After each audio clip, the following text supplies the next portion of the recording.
Hello friend, स्वागत है आपका अपने चैनल आज क्लास में। आज की इस वीडियो में मैट्रिक बोर्ड परीक्षा 2021 के लिए गणित का काफ़ी महत्वपूर्ण सब्जेक्टिव प्रश्न हम आपको बताएंगे जो 2021 बोर्ड एग्जाम के लिए काफ़ी महत्वपूर्ण रहेगा। तो एक भी प्रश्न आप स्किप मत कीजिएगा। वीडियो को प्लीज़ आप लोग शुरू से लेकर अंत तक देखिएगा। चैनल को सब्सक्राइब नहीं किए हैं तो चैनल को सब्सक्राइब कर लीजिएगा, साथ में बेल आइकन को ऑल पे दबा लीजिएगा ताकि जब भी क्लास हो तो आपके पास नोटिफिकेशन पहुंचता रहे। तो आइए शुरू करते हैं पहले नंबर प्रश्न से।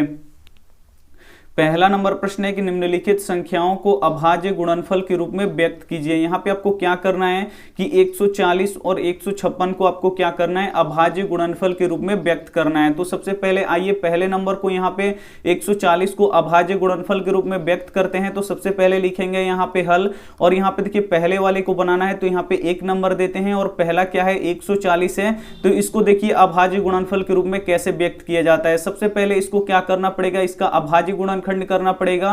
तो ये 140 किससे कटेगा, 2 से, तो कटा दीजिए, ये 70 बार में कट जाएगा। फिर 70 किससे कटेगा, 2 से कटेगा। तो यहाँ पे लिखते हैं 2 से 70 कितना बार में कट जाएगा, 35 बार में कटेगा। फिर 35 किससे कटेगा, 5 से कटेगा, तो कटा दीजिए, 500 से कितना हो जाएगा, 35। ये हो गया इसका अभाज्य गुणनफल। अब इसको क्या करना है, आपको यहाँ पे लिखना है 140 बराबर 2 गुणे 2 गुणे 5 गुणे यहाँ पे 7। और एक छोटा सा यहाँ पे आपको काम करना है, 140 2 कितना बार आया है, 2 बार आया है, तो यहाँ पे लिख दीजिए 2 के पावर 2, और यहाँ पे 5 है तो लिख दीजिए 5, और यहाँ पे 7 है तो लिख दीजिए 7। ये क्या है, इसका अभाज्य गुणनफल है। यही क्या हो जाएगा, यहाँ पे बिल्कुल सही आंसर हो जाएगा। अब देखते हैं यहाँ पे दूसरा क्या है। दूसरा कितना है, 156 है, तो यहाँ पे लिखेंगे 156, और इसका भी सबसे पहले क्या करेंगे, गुणनफल निकालेंगे। तो यहाँ पे देखिए क्या होगा, अभाज्य गुणनफल निकालेंगे। यहाँ पे ये 156 किससे कटेगा, 2 से कटेगा, तो कटा दीजिए। यहाँ पे देखिए कितना बार में ये कटेगा, तो 2 सते 14 हो जाएगा, और यहाँ पे 1 जाएगा, यहाँ पे 16, तो 2 8 कितना हो जाएगा, यहाँ पे 16 हो जाएगा। फिर ये 78 किससे कटेगा, ये भी 2 से कटेगा। तो यहाँ पे लिखते हैं, यहाँ पे 2 से ये 78 कितना बार में कटेगा, तो यहाँ पे देखिए 2 3 6, और यहाँ पे जाएगा 1 18, 2 9 कितना होगा 18। फिर ये 39 किससे कटेगा, 3 से कटेगा, तो कटा दीजिए, 3 एकम 3 और 3 त्रिका 9, यानी 39 3 से कितना बार में कट जाएगा, 13 बार में। ये क्या हो गया, इसका अभाज्य गुणनफल हो गया। तो यहाँ पे लिखेंगे 156 बराबर, यहाँ लिखेंगे 2 गुणे 2 गुणे यहाँ पे 3 है, तो 3 फिर 13 है, तो यहाँ पे 13 लिख दिए। इसमें भी वही काम करना है आपको। 156 बराबर 2 कितना बार है, यहाँ पे 2 बार है, तो 2 के पावर यहाँ पे 2 गुणे यहाँ पे 3, और गुणे यहाँ पे क्या हो जाएगा 13। ये क्या हो गया, इसका अभाज्य गुणनफल के रूप में व्यक्त हो गया। तो उम्मीद करते हैं ये प्रश्न आपको काफी अच्छी तरीके से समझ में आया होगा, और ये प्रश्न हर एक साल 2 नंबर में पूछता है, तो इसे आपको यहाँ पे क्या रखना है, याद रखना है। काफी महत्वपूर्ण प्रश्न है। आइए देखते हैं अगला प्रश्न। यहाँ पे 2 नंबर प्रश्न भी काफी महत्वपूर्ण है कि द्विघात बहुपद x square plus 7x plus 10 के शून्य ज्ञात कीजिए और शून्यकों तथा गुणांकों के बीच के संबंध की सत्यता की जांच करना है। यहाँ पे देखिए क्या दिया है कि एक द्विघात बहुपद दिया है, इसका सबसे पहले आपको क्या करना है, शून्य ज्ञात करना है, और प्लस इसका जांच भी करना है। तो सबसे पहले यहाँ पे इसका हम क्या निकालेंगे, शून्यक निकालेंगे। शून्यक किसका कितना होगा, ये द्विघात बहुपद है तो इसका 2 शून्यक होगा। तो सबसे पहले हम इसका 2 शून्यक यहाँ पे निकालेंगे। तो सबसे पहले लिखेंगे यहाँ पे हल, और जो यहाँ पे जो द्विघात बहुपद दिया है सबसे पहले उसको यहाँ पे लिखेंगे एक्स स्क्वायर प्लस यहाँ पे हो जाएगा 7x, और प्लस यहाँ पे 10 बराबर के उधर 0, क्योंकि शून्यक निकालना है तो बराबर के उधर क्या लिखना पड़ेगा, यहाँ पे 0 लिखना पड़ेगा। तो सबसे पहले यहाँ पे देखिए फर्स्ट इंटू लास्ट गुणा होता है। तो यहाँ पे देखिए एक्स स्क्वायर का गुणांक कितना है, कुछ भी नहीं है, यानी 1 है। 1 से यहाँ पे 10 में गुणा करेंगे तो कितना हो जाएगा, यहाँ पे 10 हो जाएगा।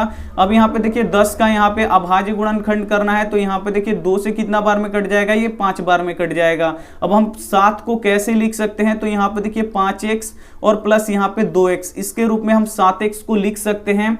तो यहाँ पे क्या करेंगे कि सबसे पहले आपको क्या करना है, जो एक्स स्क्वायर का गुणांक है और जो यहाँ पे लास्ट है, इसमें सबसे पहले आपको गुणा कराना है। तो यहाँ पे कुछ भी नहीं है, जहाँ पे कुछ भी नहीं होता है वहां पे 1 होता है।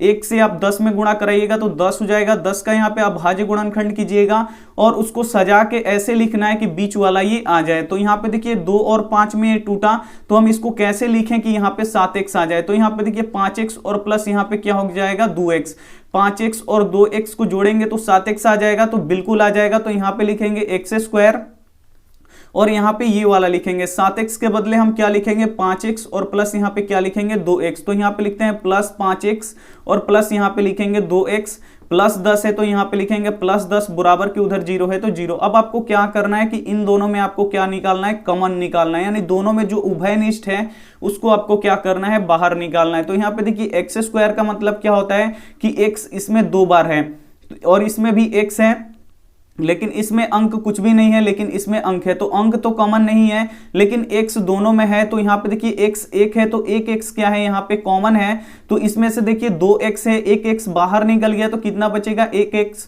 और यहाँ पे प्लस है तो प्लस, और यहाँ से देखिए x बाहर निकल गया तो बचेगा क्या, सिर्फ 5 बचेगा, तो यहाँ पे लिख देंगे 5।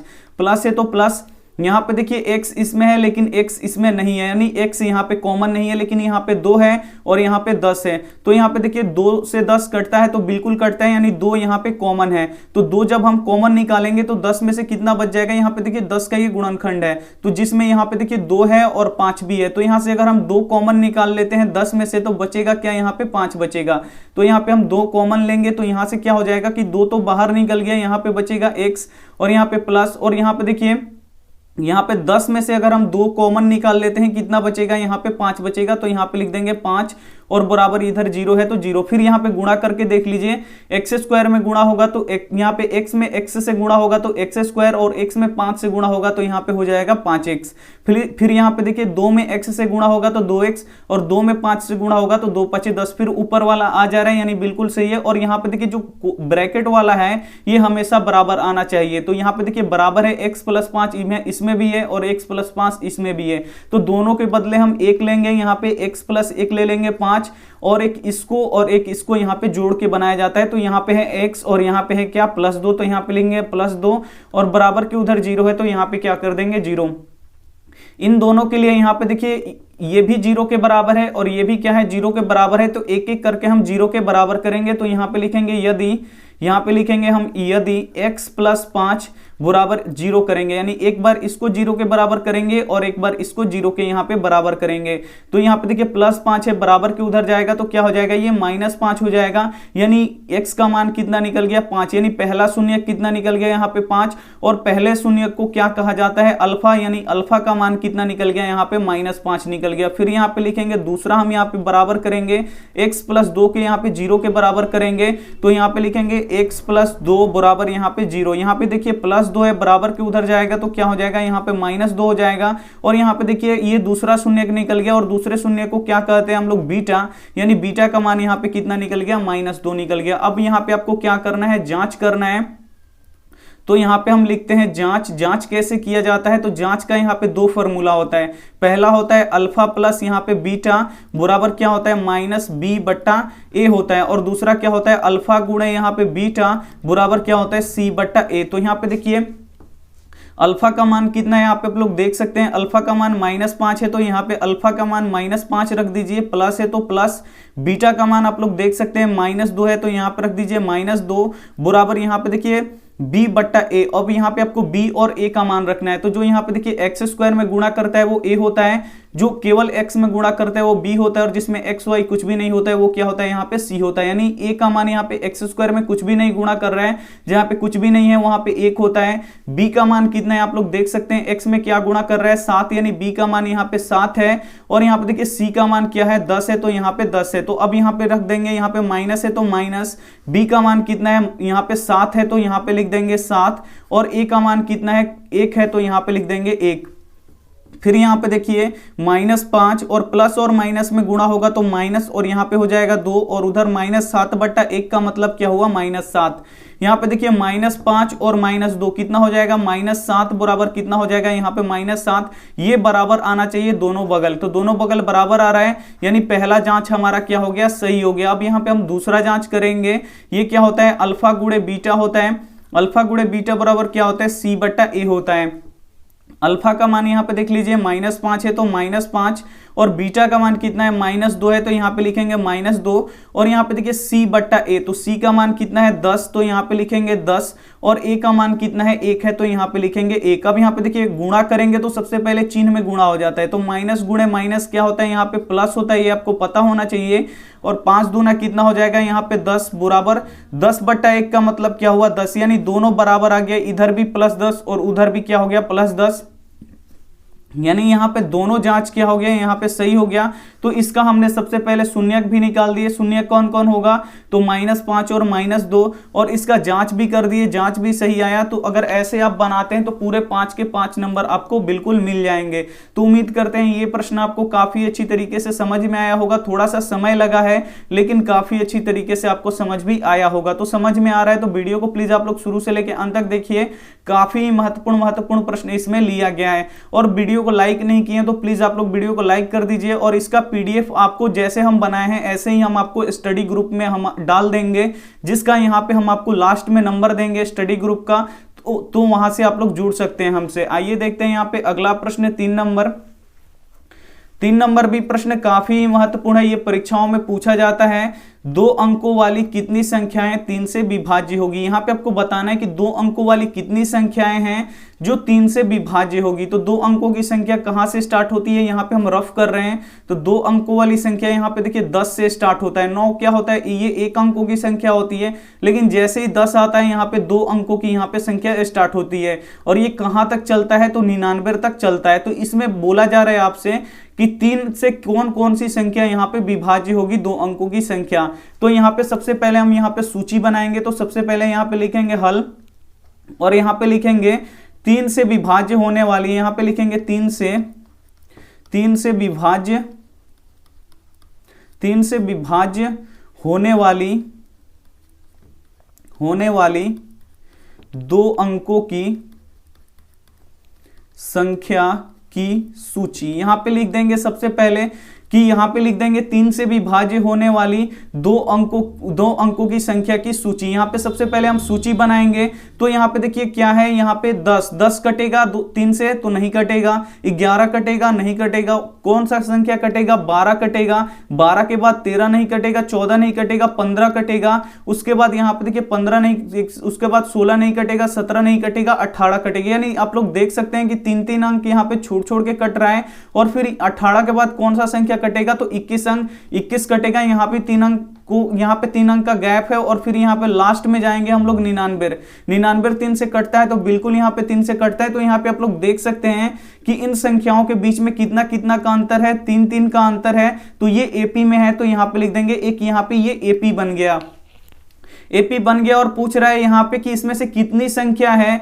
जो यहाँ पे 3 से विभाज्य होगा। तो यहाँ पे आपको देखना है कि 12 और 99 के बीच में कितनी संख्या है जो यहाँ पे 3 से विभाज्य हो गया। यानी यहाँ पे n का मान पूछा है कि यहाँ पे आपको बताना है कि कितनी संख्या है, यानी यहाँ पे n का मान पूछा है। तो आपको फॉर्मूला किसका लगाना है, an वाला। तो an बराबर क्या होगा, a प्लस n-1 इंटू क्या होगा, यहाँ पे d होगा। तो सबसे पहले यहाँ पे देखिए an क्या है, तो अंतिम पद। तो अंतिम पद कौन है जो 3 से कटेगा, तो यहाँ पे 99 है। तो यहाँ पे लिखेंगे an बराबर कितना हो गया, यहाँ पे 99 हो गया। फिर यहाँ पे देखिए a का मान कितना है यहाँ पे, तो a का मान कितना है आप लोग देख सकते हैं। AP का जो प्रथम पद होता है वो a होता है, a का मान 12 है, तो यहाँ पे लिखेंगे 12। उसके बाद यहाँ पे देखिए n का मान हमको क्या करना है, निकालना है, क्योंकि यहाँ पे पता करना है कि 2 अंकों वाली कितनी संख्या है जो यहाँ पे 3 से विभाजित होगी। तो यहाँ पे देखिए यहाँ पे n का मान हमको निकालना है, तो इसको वैसे ही छोड़ दीजिए। उसके बाद हमको चाहिए यहाँ पे d। तो d कैसे निकलता है, तो दूसरे पद में से पहले पद को घटाया जाता है। यानी दूसरा पद कितना है यहाँ पे 15 और पहला पद कितना है 12। इसको जब हम घटाएंगे तो 12 में से यहाँ पे देखिए 15 में से जब 12 घटाएंगे कितना आएगा, यहाँ पे 3 आएगा। अब बस यहाँ पे रख दीजिए और n का मान आप क्या कर लीजिए, निकाल लीजिए। n का मान कितना है 99, तो यहाँ पे रख दीजिए 99। a का मान कितना है 12, तो यहाँ पे रख दीजिए 12। प्लस यहाँ पे देखिए n का मान नहीं पता है, इसको निकालना है, तो इसको वैसे ही छोड़ दीजिए। d का मान 3 है, तो यहाँ पे लिख दीजिए 3। फिर यहाँ पे देखिए 99 बराबर यहाँ पे हो गया 12, और ये जो 3 है ये दोनों में गुणा करेगा, तो गुणा कर दीजिए। 3 में n से गुणा होगा तो यहाँ पे 3n, लेकिन यहाँ पे माइनस है और यहाँ पे क्या है प्लस है, तो प्लस और माइनस क्या हो जाएगा माइनस। 3 में 1 से गुणा होगा तो यहाँ पे क्या हो जाएगा 3। अब आप लोग देख सकते हैं कि 12 में से ये 3 क्या हो जाएगा, घटा देगा। और यहाँ पे देखिए 3 n में से नहीं घटाएगा, यहाँ पे क्योंकि n लगा है इसीलिए ये 3 इसमें से नहीं घटाएगा। किस में से घटाएगा, तो 12 में से घटाएगा। तो 99 प्लस यहाँ पे 99, 12 में से यहाँ पे 3 जाएगा, कितना बचेगा यहाँ पे 9, और प्लस यहाँ पे क्या बचेगा 3n। फिर आपको क्या करना है, इस n का मान निकालना है। तो सबसे पहले यहाँ पे जो 9 है इसको बराबर के इधर लाना पड़ेगा। तो 99 और यहाँ पे देखिए प्लस 9 है, बराबर के इधर आएगा तो -9, और उधर क्या हो जाएगा यहाँ पे 3n। तो इसके बाद यहाँ पे देखिए 99 में से 9 निकलेगा तो कितना बचेगा यहाँ पे 90 बराबर इधर बचेगा यहाँ पे 3n। उसके बाद देखिए यहाँ पे 3 गुणा कर रहा है तो इधर आके भाग करेगा, यानी 90 बटा यहाँ पे 3 बराबर क्या हो जाएगा n। कटा दीजिए, ये कितना बार में कट जाएगा 30 बार में, यानी n बराबर यहाँ या करके यहाँ पे सीधा लिख देंगे कि n बराबर कितना हो जाएगा यहाँ पे 30। यानी यहाँ पे 2 अंकों वाली 30 ऐसी संख्या है जो 3 से विभाज्य होगी। तो उम्मीद करते हैं ये भी प्रश्न आपको काफी अच्छी तरीके से समझ में आया होगा। सबसे पहले यहाँ पे एक सूची बनाना है कि 3 अंकों से विभाज्य होने वाली 2 अंकों की संख्या की यहाँ पे आपको क्या बनाना है, सूची बनाना है। तो सूची कैसे बनेगा, तो यहाँ पे 10 और 99 से पूछा है तो सबसे पहले वही संख्या लेना है जो 3 से विभाज्य होगी। तो 10 नहीं कटेगा, इसको छोड़ दीजिए। यहाँ पे 11 नहीं कटेगा, उसको छोड़ दीजिए। 12 कटेगा तो 12 ले लीजिए। उसके बाद यहाँ पे देखिए 12 के बाद 13, 14, उसके बाद 15 कटेगा 3 से तो 15 ले लीजिए। उसके बाद 15 के बाद 18 कटेगा। यहाँ पे आप लोग देख सकते हैं कि 3-3 अंक गैप करके यहाँ पे कट रहा है, तो यहाँ पे वैसे ही आपको लिखते जाना है और यहाँ पे कम से कम 2-3 लिख देना है। उसके बाद आपको लास्ट में देखना है, अगर यहाँ पे 99 कटता है तो सही है, अगर नहीं कटेगा तो उसके बाद लेंगे 98 कटता है तो सही है, नहीं कटता है तो यहाँ पे लेते हम यहाँ पे 97। तो जो कटता है वहां पे लास्ट वाला एक ले लेना है, उसके बाद ऐसे ही आपको सोल्व कर देना है। तो उम्मीद करते हैं ये भी प्रश्न आपको काफी अच्छी तरीके से समझ में आया होगा। तो आइए देखते हैं अगला प्रश्न। यहाँ पे 22, यहाँ पे 4 नंबर प्रश्न है कि उस एपी के प्रथम 22 पदों का योग ज्ञात कीजिए जिसमें d बराबर 7 और 22वां पद यहाँ पे 149 है। यहाँ पे बोल रहा है कि उस एपी का यहाँ पे देखिए 22 पदों का योग निकालना है। कितने पदों का, तो 22 पदों का योग निकालना है। तो योग का फॉर्मूला क्या होता है, तो ये होता है SN इक्वल टू क्या होता है n/2 इंटू 2a प्लस क्या होता है n-1 इंटू डी होता है। ये पता होना चाहिए आपको फॉर्मूला। तो ये तो योग निकालना है, तो योग निकालने के लिए सबसे पहले आपको n का मान चाहिए। तो यहाँ पे बोल रहा है कि प्रथम 22 पदों का योग, यानी n का मान यहाँ पे पता चल गया है कि 22 है। उसके बाद यहाँ पे देखिए a का मान चाहिए इस यहाँ पे निकालने के लिए, तो a का मान तो इसमें दिया नहीं है। फिर यहाँ पे देखिए n का मान, तो n का मान 22 है और d का मान कितना है यहाँ पे 7 है, लेकिन यहाँ पे a का मान यहाँ पे पता नहीं है। तो a का मान निकालने के लिए यहाँ पे ये दिया है, क्योंकि यहाँ पे देखिए 22 पदों का योग कितना है, तो 149 होता है। तो 22 पदों का योग, 22वां पद का फॉर्मूला क्या होता है, a प्लस यहाँ पे होता है 21d बराबर यहाँ पे 149 होगा। अगर यहाँ पे हम d का मान रख देंगे d का 7, तो यहाँ से a का मान निकल जाएगा। तो a का जब मान निकल जाएगा तो हम आराम से यहाँ पे योग निकाल सकते हैं। तो सबसे पहले यहाँ पे लिखेंगे हल, और सबसे पहले हम यहाँ पे a का मान क्या करेंगे, निकालेंगे। तो यहाँ पे देखिए कितना दिया है, यहाँ पे 22वां पद कितना दिया है 149। तो यहाँ पे लिखेंगे 149 और 22वां पद का फॉर्मूला क्या होता है, a प्लस यहाँ पे होता है 21d। a प्लस 21d बराबर कितना हो गया, 49 हो गया। और यहाँ पे देखिए d का मान 7 है तो यहाँ पे रखेंगे 7। तो a बराबर कितना हो जाएगा यहाँ पे 21 और गुणे यहाँ पे देखिए a प्लस यहाँ पे हो जाएगा 21 और d का मान कितना है 7, तो यहाँ पर लिखेंगे 7 और बराबर 149 है तो 149। फिर आपको क्या करना है, इसमें गुणा कराना है, यानी एक a प्लस यहाँ पे देखिए 7 में 1 से गुणा होगा तो 7 और 7 दूना कितना हो जाएगा यहाँ पे 14 बराबर यहाँ पे होगा 149। फिर यहाँ पे देखिए a का मान निकालना है, तो इधर 147 जोड़ रहा है तो इसको बराबर के उधर भेजेंगे तो ये क्या करेगा, इसमें से घटा लेगा। नहीं, a बराबर कितना होगा 149 माइनस कितना हो जाएगा 100 यहाँ पे 47। फिर जब हम घटाएंगे 149 में से 147 घटाएंगे तो कितना हो जाएगा, 2 हो जाएगा। तो यहाँ पे अब सब कुछ मालूम चल गया। अब डायरेक्ट आप लोग क्या कर सकते हैं कि योग अब इसका निकाल सकते हैं। तो यहाँ पे जो जो आपको पता है उसके बाद इसके नीचे लिखना है। तो यहाँ पे देखिए इसके नीचे लिखना है, ये तो हम आपको बताए हैं, ये रफ है, ये आपको यहाँ पे ध्यान रखना है कि ये रफ है। इसके नीचे लिखना है कि a बराबर 2 निकल गया, d बराबर कितना निकल दिया है, तो d बराबर यहाँ पे 7 दिया है। उसके बाद यहाँ पे देखिए 22 पदों का योग बोल रहा है, यानी n का मान कितना दिया है, यहाँ पे 22 दिया है। बस सब कुछ मिल गया। अब आप लोग क्या कर लीजिए, योग निकाल लीजिए। तो योग का फॉर्मूला क्या होता है, SN इक्वल टू क्या होता है n/2 into 2a plus n-1 into क्या होता है यहाँ पे d होता है। तो उसके बाद हमको SN निकालना है, तो SN को वैसे ही छोड़ दीजिए। n का मान कितना है 22, तो यहाँ पे 22 रख दीजिए बट्टा 2। और यहाँ पे देखिए 2 गुणे a का मान कितना है, प्रथम पद यहाँ पे अभी निकाले हैं 2 है, तो यहाँ पे लिख दीजिए 2 प्लस n का मान कितना है 22, तो यहाँ पे लिख दीजिए 22 माइनस 1। और d का मान कितना है 7, तो यहाँ पे लिख दीजिए 7। उसके बाद आपको क्या करना है, जो कट रहा है सबसे पहले उसको कटाइए। यहाँ पे देखिए 2 से 22 कट रहा है 11 बार में, तो यहाँ पे लिख देंगे 11 इंटू, उसके बाद यहाँ पे देखिए 2 दूना कितना हो जाएगा, यहाँ पे 4 हो जाएगा, प्लस यहाँ पे देखिए 22 में से 1 निकलेगा तो कितना हो जाएगा, यहाँ पे 21, और गुणे यहाँ पे 7 है तो यहाँ पे लिख देंगे 7। फिर यहाँ पे देखिए SN इक्वल टू क्या हो जाएगा, 11 इंटू यहाँ पे 4, और सबसे पहले इसमें आप लोग क्या कर दीजिए, गुणा करा दीजिए। 7 में 1 से गुणा होगा तो यहाँ पे 7, और 7 दूनी कितना हो जाएगा, यहाँ पे 14 हो जाएगा, यानी 100 क्या हो गया, ये 47 हो गया। फिर आपको क्या करना है, इन दोनों को जोड़ देना है, तो जोड़िए। सबसे पहले SN बराबर कितना हो जाएगा, 11, और इसमें देखिए 7 और यहाँ पे देखिए 4, 7 4 कितना होता है, 11 का यहाँ पे लिखेंगे 1, और 4 और 1 कितना हो जाएगा 5, और यहाँ पे हो जाएगा 1, यानी 147 में से जब हम यहाँ पे 4 जोड़ेंगे तो ये हो जाएगा 151। फिर यहाँ पे देख लीजिए SN बराबर क्या होगा, जब ये ब्रैकेट टूटेगा तो किसका चिन्ह आएगा, गुणा का। 11 में जब हम 151 से गुणा करेंगे तो कितना आएगा, यहाँ पे करके देख लीजिए रफ में, रफ आप लोग पीछे वाले कॉपी पे कीजिएगा। तो यहाँ पे देखिए 151 में हम जब 11 से यहाँ पे गुणा करेंगे तो यहाँ पे हो जाएगा 151, फिर यहाँ भी आएगा 151, इसको करेंगे तो 1661, यानी 1661 क्या हो जाएगा, यहाँ पे योग आ जाएगा, तो यहाँ पे लिख देंगे हम 1661। तो ये उम्मीद करते हैं ये भी प्रश्न आपको काफी अच्छी तरीके से समझ में आया होगा। अगर नहीं भी आया है तो एक बार फिर से देख लीजिएगा तो आपको समझ में आ जाएगा। उम्मीद करते हैं हम पहली बार में ही समझाते हैं तो 100% समझ में आ जाता है। आइए देखते हैं अगला प्रश्न, यहाँ पे 5 नंबर और अंतिम प्रश्न। 5 नंबर प्रश्न है, यदि कोट थीटा बराबर 7/8 हो तो 1 प्लस साइन थीटा माइनस 1, यहाँ पे देखिए 1 plus sine theta into 1 minus sine theta बटा 1 plus cos theta into 1 minus cos theta का मान ज्ञात करें। देखने में प्रश्न इतना भारी लग रहा है लेकिन ये प्रश्न बहुत ही आसान है। यहाँ पे बस आपको एक फॉर्मूला पता होना चाहिए कि ए स्क्वायर माइनस बी स्क्वायर का फॉर्मूला क्या होता है, तो ये होता है ए प्लस बी इंटू क्या होता है, ए माइनस बी। तो यहाँ पे देख सकते हैं कि इसी फॉर्म में यहाँ पे दिया है। मान लीजिए कि ए 1 है, यानी ए का मान कितना है, 1 है, और बी का मान यहाँ पे क्या है, साइन थीटा है। तो यहाँ पे देखिए ए प्लस बी है एक बार, और एक बार क्या है, ए माइनस बी है, और नीचे भी है ए प्लस बी, और एक बार क्या है, ए माइनस बी। तो हम इसको ऐसे लिख सकते हैं। तो सबसे पहले लिखेंगे यहाँ पे हल। जब ऐसे आपको दिया रहे तो आप इस फॉर्म में लिख सकते हैं, क्योंकि इसी का फॉर्मूला होता है। यहाँ पे एक बार जोड़ा जाता है और एक बार घटाया जाता है।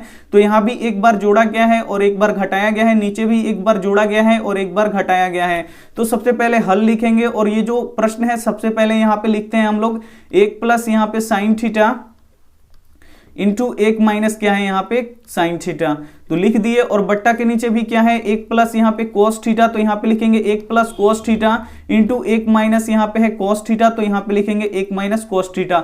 तो सबसे पहले यहाँ पे देखिए क्या करना होगा आपको कि यहाँ पे देखिए फॉर्मूला दिया है a प्लस बी, ये क्या है a और ये क्या है b। तो यहाँ भी ये क्या है, ये है a और ये क्या है b। तो यहाँ पे देख सकते हैं एक बार जोड़ा गया है और एक बार घटाया गया है। तो ये किस फॉर्मूला में होता है, तो a square minus b square में होता है। तो एक बार क्या कीजिए कि जब इसको हम इस फॉर्म में लिखेंगे, जब इसको हम इस फॉर्म में हम लोग क्या कर सकते हैं, लिख सकते हैं। तो यहाँ पे देखिए a का मान कितना है, 1, तो 1 का स्क्वायर कर देंगे, और यहाँ पे माइनस है तो क्या देंगे, माइनस, और b का मान कितना है, साइन, तो यहाँ पे लिख देंगे साइन का स्क्वायर, और यहाँ पे थीटा लिख दिए। बटा ऐसे ही हम लोग यहाँ पे लिखेंगे कोस का। तो ये भी क्या कर रहा है, एक बार जोड़ रहा है एक बार घटा रहा है, यानी a plus b into a minus b किसके बराबर होता है, तो a square minus b square. तो a कितना है, यहाँ पे 1 है तो 1 का स्क्वायर माइनस, और यहाँ पे b कितना है, कोस है, तो यहाँ पे लिख देंगे कोस स्क्वायर, यहाँ पे थीटा। अब यहाँ पे देखिए 1 का जब आप स्क्वायर कीजिएगा तो 1 ही होगा, और यहाँ पे साइन स्क्वायर को स्क्वायर कीजिएगा तो उतना ही रहेगा, साइन स्क्वायर थीटा। और फिर यहाँ पे 1 का स्क्वायर कीजिएगा तो 1 ही रहेगा, और यहाँ पे देखिए कोस स्क्वायर थीटा है तो इसको वैसे ही रहने दीजिए कोस स्क्वायर थीटा, क्योंकि इसका स्क्वायर कीजिएगा तो फिर इतना ही आएगा। उसके बाद फिर ये एक फॉर्मूला बन गया, 1 माइनस साइन स्क्वायर थीटा किसके बराबर होता है, तो ये होता है कोस स्क्वायर थीटा के। फिर यहाँ पे देखिए 1 माइनस कोस स्क्वायर थीटा ये किसके बराबर होता है, तो 1 माइनस साइन स्क्वायर थीटा के। यहाँ पे एक फॉर्मूला होता है कि साइन स्क्वायर थीटा और प्लस क्या होता है, कोस स्क्वायर थीटा, ये किसके बराबर होता है, 1 के बराबर होता है। तो यहाँ पे अगर आप साइन स्क्वायर थीटा का फॉर्मूला निकालना चाहते हैं तो इसको क्या कर दीजिए, बराबर के उधर भेज दीजिए, तो 1 माइनस ये क्या हो जाएगा, यहाँ पे कोस स्क्वायर थीटा हो जाएगा। यानी साइन स्क्वायर थीटा का फॉर्मूला क्या हो गया, 1 माइनस कोस स्क्वायर थीटा। तो यहाँ पे आप लोग देख सकते हैं 1 माइनस कोस स्क्वायर थीटा की जगह पे हम क्या लिख सकते हैं, साइन स्क्वायर थीटा। तो यहाँ पे लिख दिए हम साइन स्क्वायर थीटा। अगर आप यहाँ पे कोस स्क्वायर थीटा का मान निकालना चाहते हैं, इसका अगर आप मान निकालना चाहते हैं तो इसको बराबर के उधर भेजना पड़ेगा। तो 1 माइनस ये क्या हो जाएगा यहाँ पे साइन स्क्वायर थीटा, यानी कोस स्क्वायर थीटा का मान कितना होता है 1 माइनस साइन स्क्वायर थीटा। तो 1 माइनस साइन स्क्वायर थीटा की जगह पे हम क्या लिखेंगे यहाँ पे कोस स्क्वायर थीटा, जो हम यहाँ पे लिख सकते हैं। अब आपको पता होना चाहिए कि कोस और बाई साइन, कोस बटा साइन क्या होता है यहाँ पे कॉट होता है। और यहाँ पे आप लोग देख सकते हैं इसका स्क्वायर है तो स्क्वायर और थीटा है तो यहाँ पे लिख देंगे थीटा, यानी cos बाई साइन क्या होता है यहाँ पे कॉट होता है और उसका स्क्वायर है तो स्क्वायर कर देंगे। अब यहाँ पे देखिए कॉट थीटा का मान कितना दिया है यहाँ पे 7/8 दिया है। तो बस आप लोग क्या कर दीजिए यहाँ पे रख दीजिए कॉट थीटा का मान कितना है 7/8 है तो यहाँ पे लिख देंगे हम 7/8 और यहाँ पे इसका स्क्वायर है तो क्या कर देंगे स्क्वायर। ये जो स्क्वायर है वो 7 के लिए भी है और यहाँ पे 8 के लिए भी है। तो यहाँ पे 7 का स्क्वायर करेंगे तो ये 49 हो जाएगा और यहाँ पे देखिए 8 का स्क्वायर करेंगे तो ये हो जाएगा 64, यानी यहाँ पे क्या हो जाएगा, सही जवाब हो जाएगा यहाँ पे 49/64। तो उम्मीद करते हैं ये सभी प्रश्न आपको काफी अच्छी तरीके से समझ में आया होगा और इसका पीडीएफ हम आपको कल या शाम को यहाँ पे स्टडी ग्रुप में अपने डाल देंगे। और आप स्टडी ग्रुप में नहीं जुड़े हैं तो ये हमारा नंबर है, आप लोग यहाँ पे जुड़ सकते हैं। ये हमारा स्टडी ग्रुप है, इससे जुड़ के आप लोग पीडीएफ प्राप्त कर सकते हैं। अब यहाँ पे हर एक जो क्लास होता है उसका पीडीएफ यहाँ पे दिया जा रहा है, क्योंकि आप लोगों की भी तैयारी बहुत ही अच्छी करनी है। तो आप लोगों के लिए रिवीजन यहाँ पे हो रहा है। रिवीजन क्लास यहाँ पे देखिए 8 बजे रात में हो रहा है और बिहार बोर्ड का जो मॉडल पेपर है वो यहाँ पे शाम 6 बजे हो रहा है। तो आप लोग क्लास में जुड़िए और क्लास करिए और यहाँ पे उसका पीडीएफ भी लीजिए। यहाँ पे हर एक क्लास का यहाँ पे पीडीएफ आपको दिया जा रहा है और ये पीडीएफ 10 बजे से पहले यहाँ पे डाल दिया जाता है। थोड़ा सा कभी दिक्कत होता है तो लेट भी हो जाता है, उसके लिए सॉरी, लेकिन पीडीएफ यहाँ पे रोज डाला जाता है। तो पीडीएफ आपको मिल जाएगा और पीडीएफ के आप लोग भरोसे मत रहिए, आप लोग वीडियो को सबसे पहले पूरा देखिए। अगर आप वीडियो को पूरा देखेंगे तो आपको समझ में आएगा और प्रश्न आपको याद हो जाते हैं। अगर आपको पीडीएफ दे दिया जाएगा तो पीडीएफ की जैसे ही बुक होता है, बुक से आप कितना क्वेश्चन याद करते हैं वो आपको पता होगा। तो सिर्फ आप लोग पीडीएफ लीजिएगा तो उससे आपको पढ़ाई नहीं हो पाएगा। आपको क्लास भी कीजिए, क्लास कीजिएगा तो यहाँ पे जितना प्रश्न आपको बताया जाएगा, समझाया जाएगा, वो आपको यहाँ पे याद होगा, समझ में आएगा और वो हमेशा के लिए याद हो जाएगा। लेकिन आप जब बुक लेके याद करने बैठिएगा तो वहाँ पे आपको याद जल्दी नहीं होगा, लेकिन यहाँ पे आपको बहुत ही अच्छी तरीके से याद कराया जाता है, समझाया भी जाता है। तो आप लोग पीडीएफ इसीलिए दिया जाता है कि आप लोग उन प्रश्नों को लिख के उसका रिवीजन करें। और यहाँ पे देखिए पीडीएफ आपको मिल रहा है तो सबसे पहले आप लोग क्लास कीजिए, क्लास करने के बाद जो पीडीएफ मिल रहा है पीडीएफ लीजिए और उसमें का जो भी प्रश्न आपको याद नहीं है तो उसको सबसे पहले आप लोग क्या कीजिए कि नोटबुक में लिखिए कि हमको ये प्रश्न नहीं याद है और उसका ऑप्शन यहाँ पे देखिए चारों ऑप्शन नहीं लिखना है, सिर्फ जो सही ऑप्शन है वो आपको लिखना है यहाँ पे और उसका आंसर लिख लेना है। एक प्रश्न और उसका आंसर और एक प्रश्न उसका आंसर और उसका क्या करना है, आपको रिवीजन करना है। रिवीजन करने का मतलब ये नहीं है कि आप लोग यहाँ पे लिख के छोड़ दिए। आपको क्या करना है कि अगर आप मान लीजिए कि मैथ पढ़ लिए, मैथ पढ़ने के बाद 5-10 मिनट आप रेस्ट कीजिए, उसके बाद ये कॉपी लीजिए और एक एक बार इसको पढ़ लीजिए। जब आप लोग पढ़ लीजिएगा तो ये आपको याद रहेगा। अगर आप छोड़ दीजिएगा तो आप लोग भूल जाइएगा। रिवीजन ही एक ऐसा माध्यम है जो हमेशा के लिए आपको यहाँ पे याद रखता है,